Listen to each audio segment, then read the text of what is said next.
It wasn't supposed to be there. In 2029, a team of astronomers aboard the Event Horizon Observatory in Chile discovered something that shouldn't have existed in their dataset. They had been tracking a quiet patch of space. Nothing remarkable, just another section of the galactic plane. But when they focused their gravitational sensors on a relatively unstudied black region near the Perseus cluster, the data shifted. There, in the deepest part of the cosmos, was a new black hole, its gravitational pull far stronger than anything they had ever encountered. The anomaly was immediately classified. Black holes were supposed to be inhospitable, completely devoid of matter, devouring everything in their path and emitting nothing but gravity and radiation. The theory had always been clear. They consumed. They didn't give anything back. This one was different. The signal from the new black hole, dubbed Sagittarius Zeta, was pulsing in patterns, too organized to be random noise. And worst of all, the signal seemed to be repeating, not just at regular intervals, but in a way that suggested an external source. By day 3, the team had isolated the signal to a singular wavelength, oscillating through space like a message, transmitted in space-time, not just in electromagnetic frequencies. The idea was wild, outlandish. Could this black hole actually be doing something unheard of? Could it somehow be emitting information, directed not only outward but backward? And if so, who or what was sending it? The breakthrough came when Dr. Julian Becker, an astrophysicist at Harvard, pointed out that the signal didn't just carry patterns, it carried encoded data. The language was primitive at first, basic ones and zeros, simple algorithmic equations, but as the pulses continued, the content grew more complex. It was like a language only backwards. The more they looked, the more they saw. The messages were timestamped. Timestamps that didn't match the present. The readings were backdated, stretching backward through Earth's history. By day 5, the team made their first horrifying connection. The signals were tied to specific moments in time. The black hole's gravitational pull wasn't just affecting space, it was bending time itself. They tested it further, replaying the data and adjusting their equipment. The results were chilling. The black hole had sent a message to July 15, 1984, a date not related to any known astrophysical event. It was simply a random Tuesday. Except, when they checked the historical data, they found something disturbing. On that exact date, NASA's Jet Propulsion Laboratory had a brief malfunction in its power systems, an event that was officially listed as unexplained but had never been publicized. The message wasn't just anomalous, it was aware. It had somehow known about this insignificant event, a fleeting glitch in the vast sea of time. By day 7, the team was frantic. The information didn't just seem to be about events, it targeted people. It wasn't a random transmission, not like a cosmic background signal. The data was personal. Messages were being sent to moments in time, messages specifically directed at individuals. They discovered this when the signals began referencing names of people long dead. Maria Turner, David Hastings, Professor Stephen Ziegler. These were real people, some from the 20th century, some from the early 21st. And the messages? They weren't just informational. They were instructions, detailing the exact day and time of a supposed event, like an alert or warning about something that hadn't yet occurred. The more they dug into the messages, the more horrifying the implications became. The black hole wasn't just sending signals through time. It was sending instructions, warnings. Dr. Becker was the first to suggest the unthinkable. Could this black hole be sending messages to change the future? His theory hinged on the fundamental nature of black holes. They consumed matter. Yes, but they also held it. He theorized that perhaps, instead of destroying all information, Sagittarius Zeta might be preserving and recycling it. What if it could take information, not just from our present moment, but from other timelines, and then send that information backward to change the course of events? The potential consequences of this were mind-boggling. If true, the black hole wasn't just observing time, it was manipulating it. But who would be sending these messages, and why? If the black hole was acting as some kind of cosmic mailbox, who was on the other side? Who was communicating through it? And for what purpose? By day 9, things started to get strange. More signals started arriving, but this time, they were more urgent. They weren't directed at specific events anymore. They were directed at individuals, and their names were getting closer. They were getting more personal, more specific. Dr. Becker received his own message. It came through while he was analyzing the data in the main lab. The message was clear. Beware of the red light. No further context. No explanation. Just a single, chilling sentence. He checked his logs. The red light referred to a research experiment he had worked on 6 years ago, a failed attempt to detect particle beams through interference patterns. The warning was clear.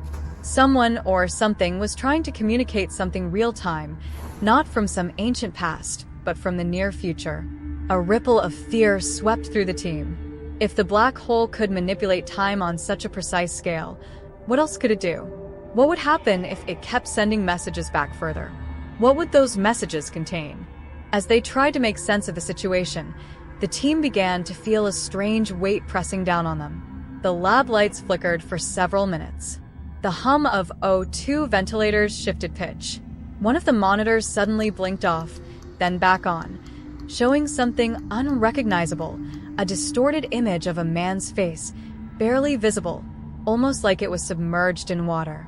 Alina Thorne, the lead engineer, pulled the screen away, but not before a few phrases were displayed in bright, pixelated font. It's not just watching. It's making you remember. No one knew what to make of it. But by the time they realized what it meant, the messages had already begun to repeat. And the team realized too late. What the black hole was doing wasn't just sending signals back. It was rewriting reality. By the time the team realized what was happening, the black hole's influence had already spread too far. The first sign was subtle, barely noticeable. A glitch in one of the quantum sensors. A few irregular readings in the data, nothing alarming at first. But then the anomalies escalated, and they couldn't deny it any longer. The black hole wasn't just sending messages through time.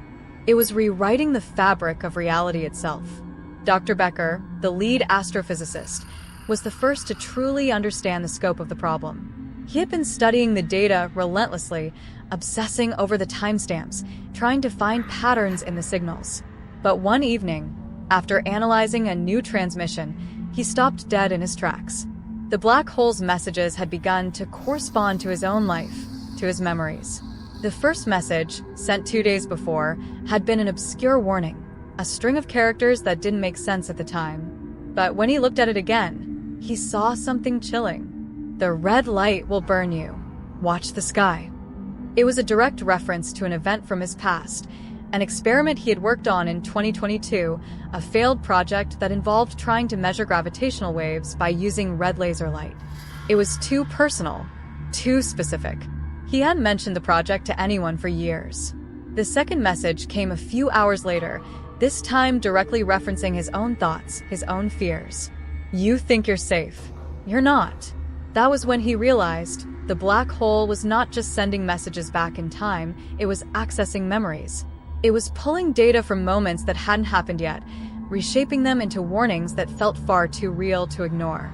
The team had been focused on the black hole's gravitational anomalies, studying its immense pull and the strange time dilation it seemed to create.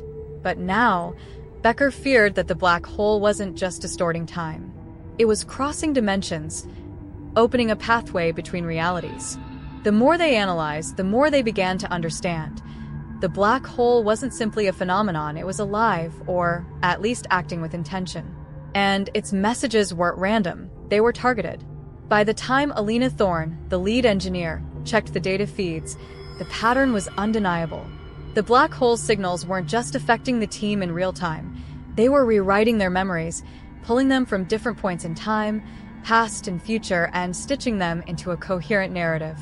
It was as if the black hole was learning their every move, understanding their lives in ways they hadn't shared with anyone. Alina, who had spent years building systems to track and monitor anomalies, began to notice that her own equipment was malfunctioning in ways she couldn't explain. The quantum sensor arrays were emitting data she hadn't input, information about things she had never even seen, places she had never visited. And then, one of the monitors in the lab flickered. Alina turned to see the screen showing a live feed from inside the facility. The feed wasn't coming from any camera in the building. It was an image of the hallway outside their main lab, and standing in the corridor was a figure. It was her, but it wasn't. The figure was distant, blurry, out of focus. But Alina knew it was her. It was her reflection. She stared at the screen, confused, then looked around the room, half expecting to find herself standing next to it. But she wasn't. She was here, in the control room, staring at the screen, frozen. But the figure wasn't standing still. The figure, her, was walking toward her. As the team reviewed the data, they discovered the same pattern had begun happening to everyone. Fletcher, a junior researcher who had been observing the quantum fluctuations, was the next to report seeing something disturbing. He'd been running simulations on the black hole's core mass when a flash of light overwhelmed his workstation. He looked up, his breath catching as he saw a figure standing in the doorway. It was his mother. Except his mother had died 5 years ago. The room filled with confusion and dread. No one could explain it. The quantum sensors began to pick up unusual spatial fluctuations around the building. These fluctuations weren't just the usual distortions from the black hole's influence. They were breaches, points where reality was starting to tear. And at the center of it all, the black hole was still sending its messages. More personal this time. More urgent. Dr. Becker's hands shook as he read the latest transmission. The black hole's signal was no longer just warning them. It was speaking to them. "We remember your past. We will remake it." His pulse quickened as he understood the full weight of it. The black hole wasn't just sending messages back. It was reversing the flow of time, erasing the past, rewriting history. They were being pulled through timelines not just as observers, but as actors, playing a role in an evolving cosmic drama. And then came the final message, the message they couldn't ignore. It came not from the black hole, but from inside the lab. "You were never meant to be here." The air seemed to crackle with static, as if something was coming through. The walls around them began to shake, and the lights flickered wildly. Alina could hear her own voice, distorted, playing back through the lab's intercom system. She couldn't tell if it was a recording, a distortion of her past self, or something else entirely. The black hole had reached out, not just through time, but through the very fabric of existence itself. And in doing so, it had begun to rewrite not only their future, but their present, shifting their memories, distorting their lives, and erasing the line between what was real and what was impossible. Dr. Becker stared at the screen one last time, watching the waveform pulse back at him. They had been warned. They were now part of the message. The walls of the control room were no longer solid. Dr. Becker knew it was happening, but there was no stopping it. The black hole had stopped simply pulling matter and light into its event horizon. It was now unraveling time itself, distorting, twisting, and erasing the line between the present and the past. The signals it had been sending were no longer just warnings. They were instructions. The team had already lost track of what day it was. They had been consumed by the overwhelming data, but as each new message arrived, it felt like they were being pulled deeper into a loop. Each signal was more complex than the last, each one a piece of a puzzle that had no solution. The air in the lab felt thicker now, colder, as if the very molecules in the room were shifting under the influence of the black hole. Alina couldn't shake the sensation that she was no longer in control of her own thoughts. It was like she was remembering events that hadn't happened yet, memories of her life that were being overwritten by the black hole's messages. The first indication that things were truly spiraling out of control came when they realized that the feedback loop between the black hole and the lab wasn't just one way. It was two-way. Dr. Becker had been watching the signal feed when, for the first time, the black hole sent back a response to one of their previous signals, a message that had been sent weeks earlier from a different lab member. It was the first time they had seen the black hole actively interact with the data, not just absorbing it, but responding in a way that altered the information. The message, a simple one sent by Dr. Kieran, read, "Is it possible for us to exist in multiple timelines?" The black hole's response was chilling, echoing Kieran's question back to him, word for word. Only this time, the data was distorted. The timeline had been reversed, the answer predicted. "Yes, you exist, but only in pieces. Every timeline overlaps."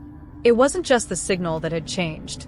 The lab itself began distorting around them. Doors that had always been in the same place now seemed to shift slightly when you weren't looking.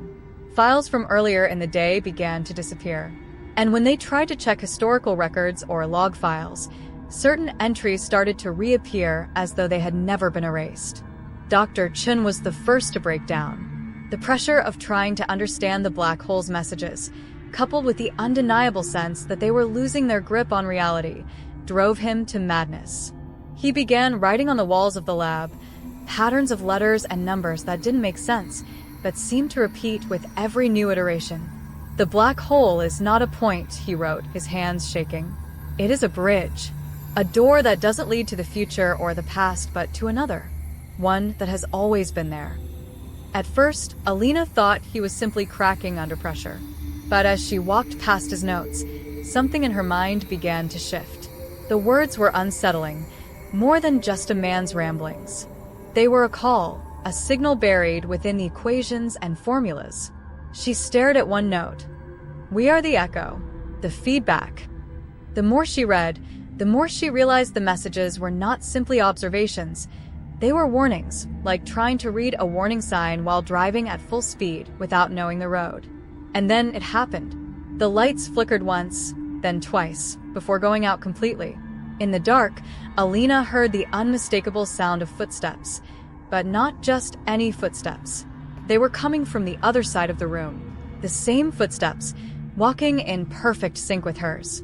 She turned around, but no one was there. The door to the main lab was shut, locked. And yet the sound came again. Her footsteps, only they were out of sync.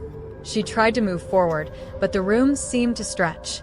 Every step she took, the room expanded into another version of itself, like a fractured mirror. There were multiple versions of her own face staring back at her, only none of them were hers. Each version had slight differences. One had a scar across her forehead. Another had a strange twitch in her left eye. One smiled, but it wasn't a smile she recognized. The room had become a reflection of itself. By day 14, the team had stopped trying to shut it down. It wasn't just the black hole now. It was inside them, permeating their every thought, every action. And no one could escape it. Dr. Becker tried to isolate himself, but the black hole's presence followed him wherever he went. He would close his eyes and still see the patterns, the flashes of images from other times, times that had already happened, and those yet to come. One night, as he sat alone in the observation room, he saw something that confirmed his worst fears. Through the window, he saw a shadow pass across the horizon. No stars, no background. Just darkness, stretching toward him, deeper than the black of space. It wasn't just the black hole that was bleeding through. It was the other dimension. The boundary between their world and whatever was on the other side had begun to crack. And the more they tried to understand it, the more the fractures spread. They had opened a door, and something was coming through. The final message arrived on the 16th day. It wasn't a simple string of data or a cryptic warning. It was a manifestation. The black hole sent an image, not through the monitors, but through the air itself. A hologram of sorts, emerging from the darkness in the center of the room. It was faint at first, like an old photograph coming into focus. But as the image sharpened, Alina gasped. It was their lab, not from the present, not from their dimension. It was a mirror, a version of the lab that had never existed. And standing in the center, staring directly at them, was someone they all recognized. It was themselves. It was no longer the black hole. It had become them. The room trembled, and for a brief, terrifying moment, everything stopped. The walls, the lights, the sounds, all ceased as if the very fabric of time had taken a breath, holding everything in place before the final descent into chaos. Alina stood frozen, staring at the hologram projected before her. It wasn't just a simple image. It was a reality, a twisted version of their lab, a reflection of the moment they were living in. The figures inside the hologram didn't belong to any of them, at least not entirely. Each one was familiar, but subtly wrong. Shifting, flickering, like they were trapped between two worlds. The faces were the same as the team, but distorted, stretched in unnatural ways. Their movements were jerky, disjointed, as if the simulation could no longer hold their forms. And then the version of Alina, standing in the center of the hologram, smiled. Her lips parted into a grin that wasn't hers. It was a smile alien to her, one that felt like a trap. Her eyes weren't hers either. They were wide, empty, like black holes sucking in light, sucking in meaning. She was empty. "You have already been here," the hologram Alina said in a voice that wasn't hers, but familiar. "We've always been here." A cold chill crawled up Alina's spine. The message wasn't just a warning. It was a confirmation. They weren't the first to be here, and they wouldn't be the last. Dr. Becker was the first to scream. It wasn't the sight of the hologram that broke him. It wasn't the distortion of reality itself. It was the feeling, the crushing realization that they were no longer moving forward in time. They were repeating. They were caught in a loop.